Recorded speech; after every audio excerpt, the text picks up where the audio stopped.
Senator Ferdinand. Thank you, Madam President.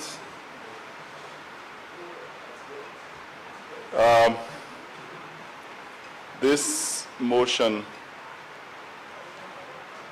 to borrow 29 million thereabout US from the IMF, which is expected to be used for COVID-related income support and health-related expenditure. It's basically the expectations of the IMF based on their press release that this loan is expected to help the countries that have opted to borrow it to deal with.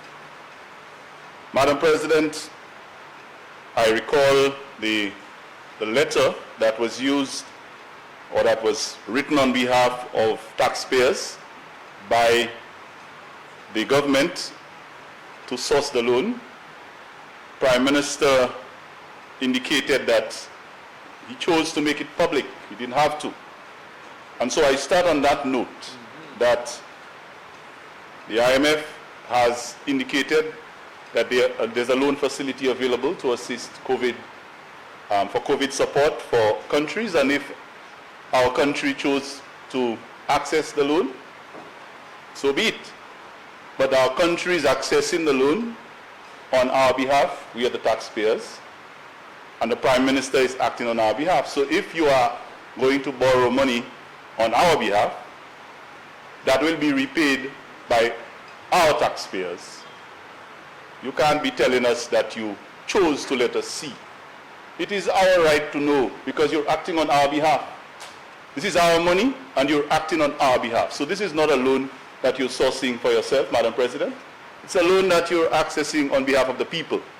And even from the onset, it appears to be something that, you know, is being done, and it's by choice that we just had the privilege of getting to know.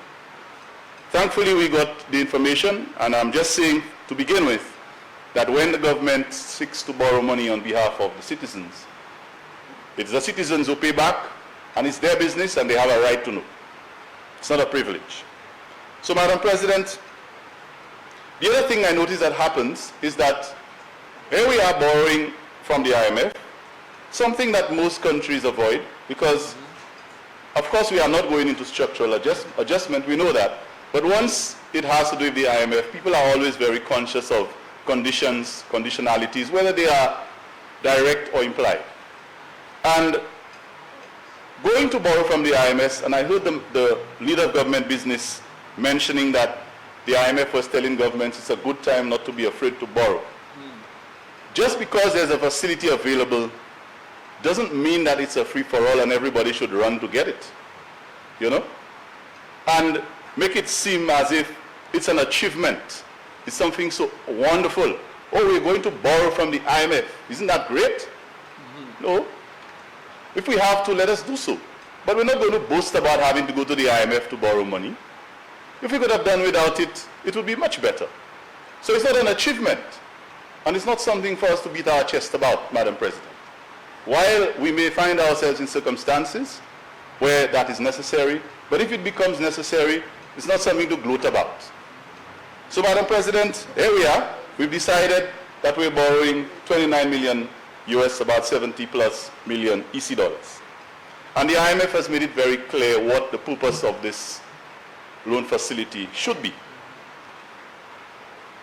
But, Madam President, instead, and I'm happy that the Minister for Culture has given us some of the examples that were not previously known, but having listened to her, I still believe that there are quite a few areas that we ought to have considered, and we can still consider as priority areas regarding the use of these funds. Because remember the purpose and the intent of the IMF when the loan was made available: income support and health-related expenditure. We must keep those in mind as we move on, Madam President. So as I continue, I will refer to those two areas specifically along the way. Madam President, because that purpose was made clear by the IMF, we must be careful that we are not using those funds, and my previous colleague indicated, for expenditure that does not directly impact those affected through the health sector or persons who need income support. And so, Madam President, I want to draw to your attention a layman's experience, an example that maybe all of us here can relate to. In an environment where the government has clearly indicated its intention to engage in bond versus cash pay, we call it pay cut, but the government has insisted it's not pay cut. So let me use the language and say that salaries are going to be, or are being proposed to be paid 50% bond and 50% cash, and in some cases different percentages. It boils down to saying to us that this is a time when many of us can expect to have less disposable income. And in that environment, while we cannot use IMF monies to pay for salaries, but Madam President, here's a scenario where it is very important for us to observe and pay attention to what we're going to use that money for. Let us suppose, Madam President, you are a grade 8 teacher with a family of 2 children and a spouse who is a daily paid worker. So as a grade 8 teacher, you'd be making in the range of $3,000 monthly. And you have 2 young children or 2 teenage children. Your spouse, who is a daily paid worker, has lost his job because of the COVID situation. He's out of work. So you now, as a grade 8 teacher making $3,000 monthly, you have become the breadwinner, the only breadwinner in the family. And so you now have to pick up all of the expenditure that your spouse would have assisted with. Now, because your spouse may have received a little something from the NIC, we hope, and it could be anywhere between $16, I understand, and whatever. So let's say your spouse got $127 from the NIC. And even if he got a little more, that it may not have replaced his regular income. So, Madam President, wouldn't you think that it would have been better for that spouse of yours who is now, his income has been affected, to be able to access some of that IMF money? And you, Madam President, who are the grade 6 teacher, who may find yourself having your disposable income cut to $1,500 with those bonds and so on, you still have certain responsibilities in this environment that you must attend to. And it would not change. Madam President, you still have your electricity bills to pay. And remember, a household with somebody who is where you had 2 breadwinners and now you have 1 because of the COVID situation. You still have your LOSILEC bills to pay, and LOSILEC will not accept bonds. You still have your WASCO, FLO bills to pay, and you cannot use bonds to do that. Madam President, you would still have your landlord to pay rent to. And if he's not as gracious as some of ours, he will not accept bonds. Madam President, you still have to go to the gas station to put some gas in your second-hand car. And your 2 teenage children who may have to return to school, maybe, for CXC and so on, you have to provide and finance them. And because of your situation, you can't afford to buy a laptop for the e-learning. So why can't it be possible, for example, for the government to take from the IMF monies that it is accessing, instead of talking about solid waste, was it the solid waste management area, to do work there, and source some of those electronic devices, laptops, tablets, whatever tools of learning that can be used by the Ministry of Education at this time to help facilitate the education and teaching of learning experience of the students. Why not? And Madam President, I use that example because in a televised interview or televised presentation, the Chief Education Officer and the PS of Education were giving a briefing on the situation post-COVID or of the schools. And the PS, quite rightfully so, was making an appeal to parents with used laptops to assist. This is an opportunity, if the government did not have the resources before, that with this injection of the IMF funds, to make a priority the procuring and securing of these items for our students. What better opportunity do you have right now than to decide to make that a priority and to assist our children who are expected to continue functioning? Madam President, I'm sure the PS of Education would be happy to hear that she has gone out there and made an appeal to private citizens for that, and that her government would have been coming in and say, Education Ministry, PS, there is an allocation we're putting aside for you and your department to source tablets, laptops, and other electronic devices, or to upgrade the ministry's facilities to facilitate CXC online learning. Madam President, I'm not sure if you recall, but from 2018, CXC made it very clear that we're going online. And I know that it has been quite clear, it has been admitted by our Department of Education, that we're still struggling to make sure that all of our facilities are ready and able to facilitate and to administer these exams. Wouldn't that be a perfect opportunity for the government, sourcing those loans 0% interest, and we're boasting about it, to inject some of that into this area? That would say something about where our priorities are. It would tell us something about what we think of our children and what value we place on education. Of all the little examples that were given there by the minister that we had not heard of before, and I have no difficulty with some of them, creative industries and so on, of course.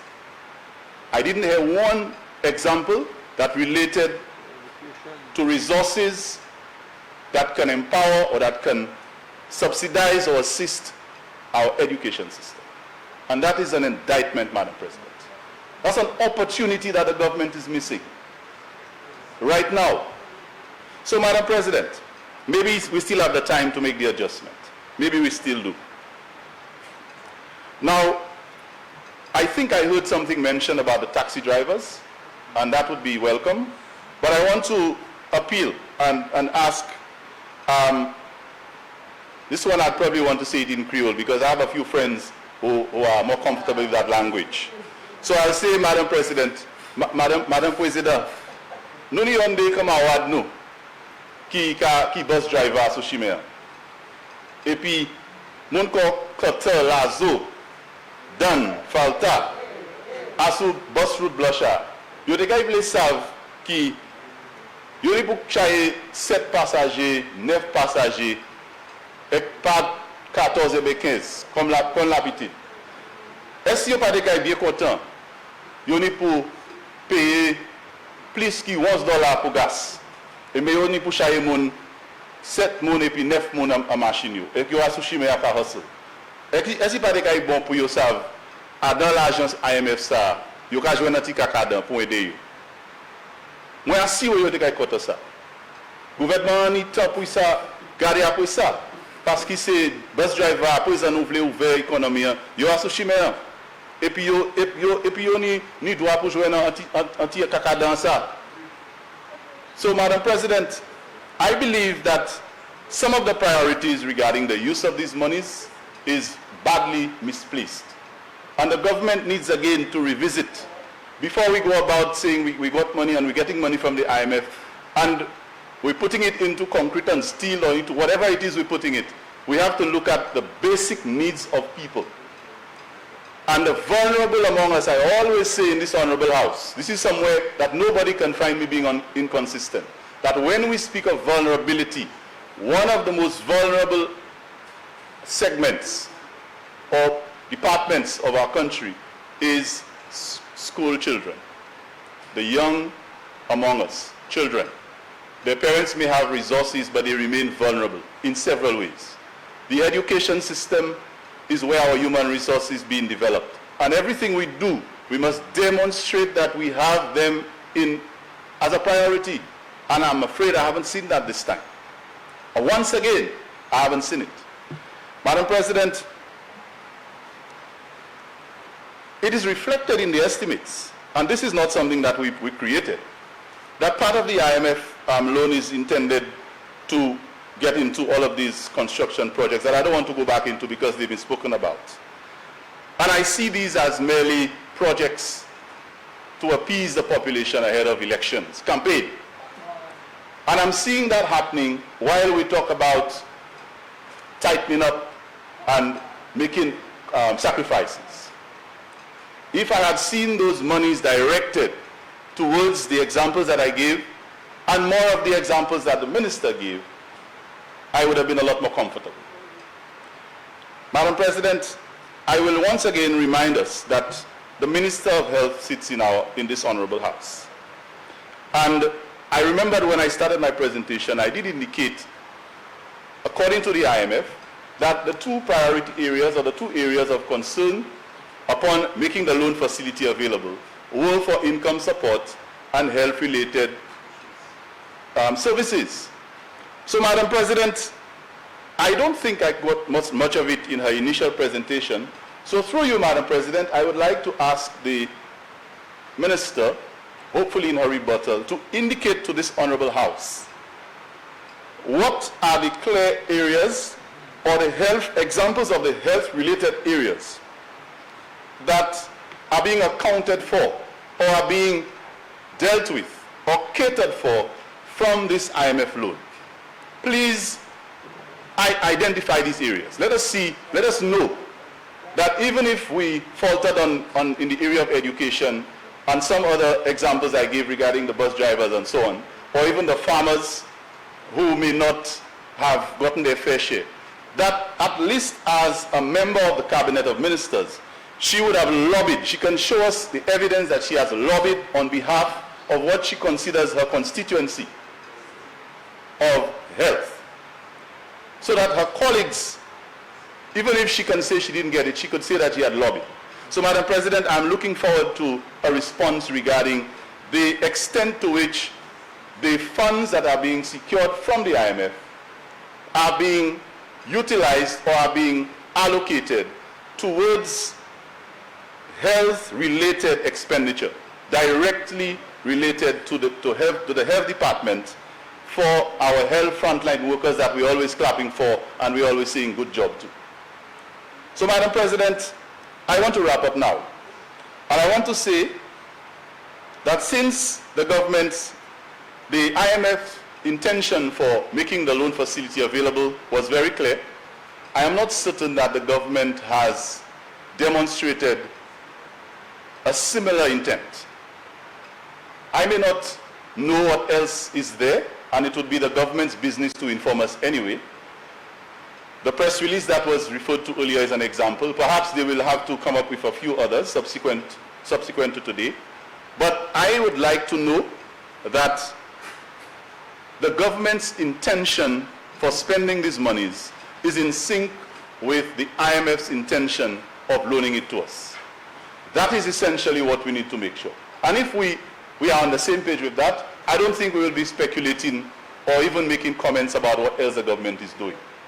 So, Madam President, if that is done, I believe that public servants who are now facing what we have described as pay cuts, the bus drivers who are waiting to hear what's going to happen with the IMF money for them, the farmers who have been affected, the persons who have lost their jobs, all of these people will have a little more understanding. They will realize that, hey, the government has us in mind, and whatever they're accessing from the IMF is being used for what the IMF intended.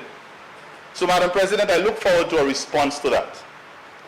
And I hope that we can be assured in this honorable house, unlike I observed in the previous, in the lower house, that the monies that we are accessing from the IMF will be used for the purpose that the IMF intended it to be.